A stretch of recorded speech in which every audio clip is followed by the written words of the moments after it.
Right, so that's functions. We spoke about functions now. Now we're going to look at inverse functions, okay, because that's actually what this chapter is about. It's inverse functions, okay? So you first have to just make sure you understand what is a function.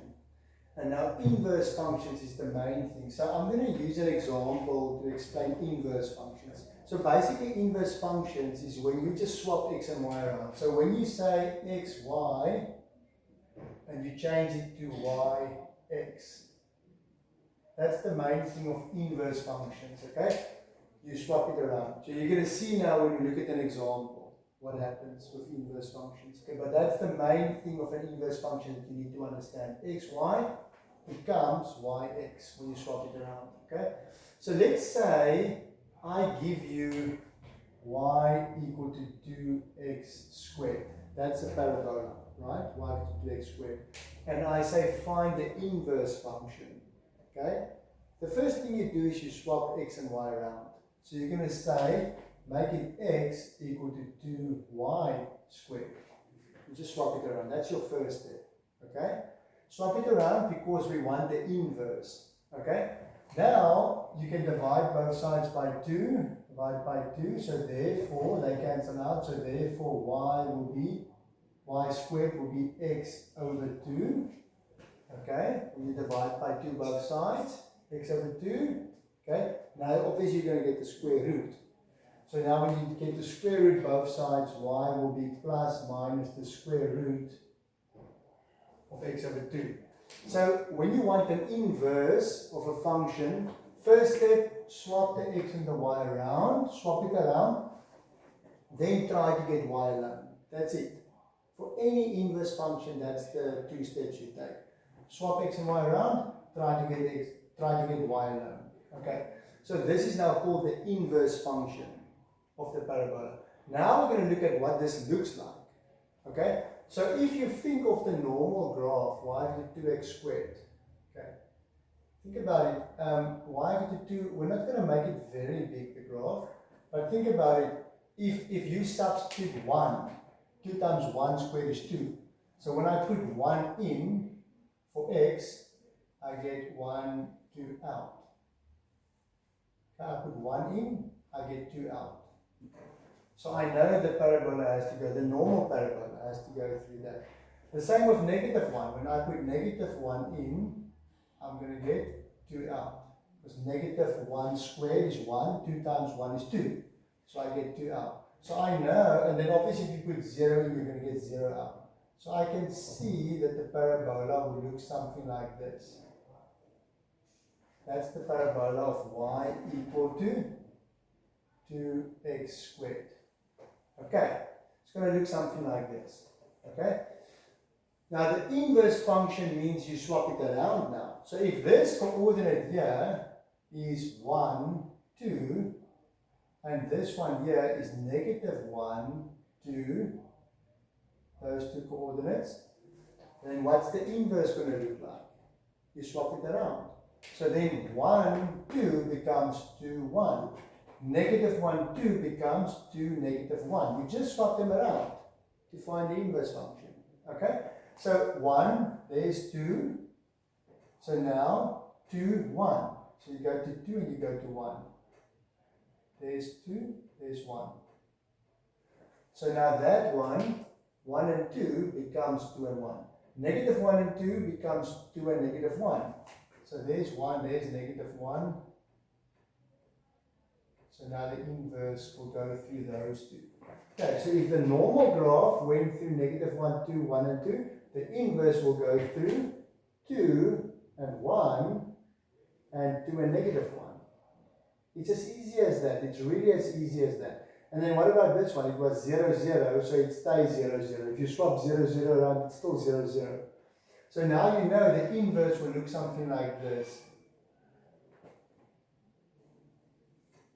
Okay, can you see that this graph looks like this one? It's just been almost like flipped.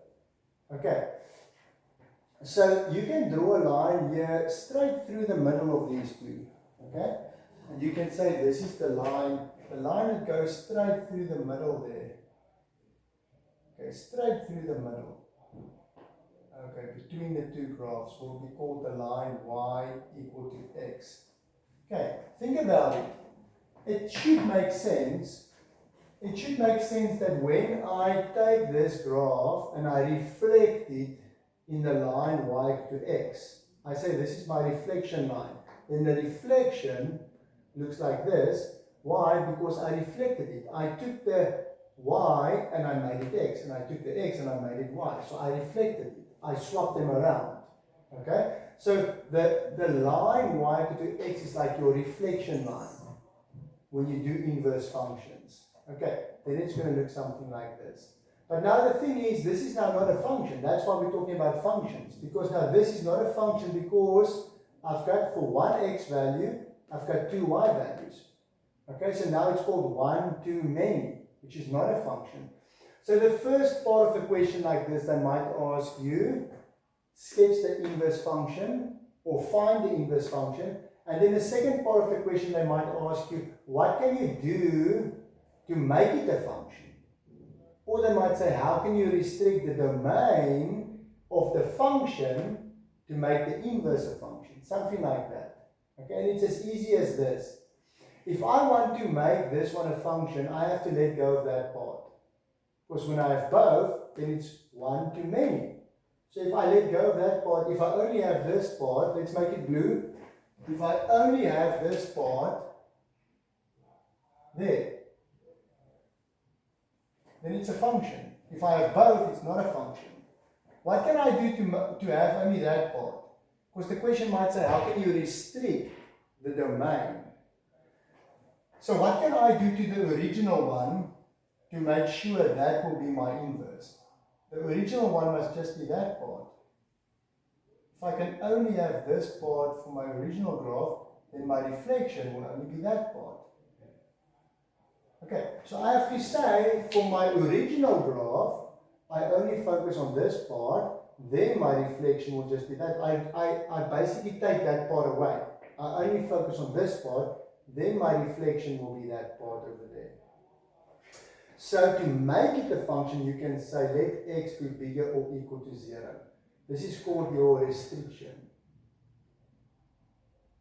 Your restriction.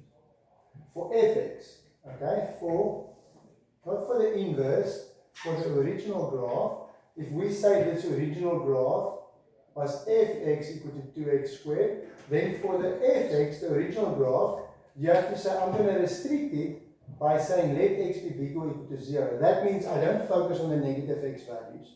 I only focus on x bigger or equal to 0, so I only focus on the positive ones. Then this function will just be that blue part now.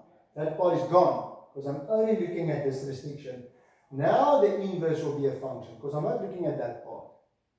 Now this is very important. You can say that is your answer, and you get full marks, okay? Or you can say, another option is to say, now that is the answer like I say, okay, that's the answer for this. Or you can say, another option is to say, or let x be smaller or equal to 0. Then it means I only focus on this part. And then my reflection will be this part. And that part will be my graph. Okay, so if I only focus on x smaller equal to 0, then that's my graph, then that would be my inverse graph. But like I said, you can decide which one you want to use. You can either say, if it says, how can I make it a function, you can just say, do this, make x bigger or equal to 0, and you get your marks. But if you didn't say this is your answer, you could have also said, no, just make x smaller equal to 0. Because if it's smaller equal to 0, then that's my function, which means that would be my inverse function. Then I still used my original function, I restricted it, and I said, just make sure it's smaller equal to 0, and then my inverse will be a function as well. So any one of the two will be fine for an answer. Okay, that's why you might as well just use this one and forget about that one. But it's good to know both are an option. I can restrict it to this part, then my inverse is a function. Or the other option would have been to forget about that part and just say that's my original graph, the red one, and then that part there would be my reflection, my inverse. Okay.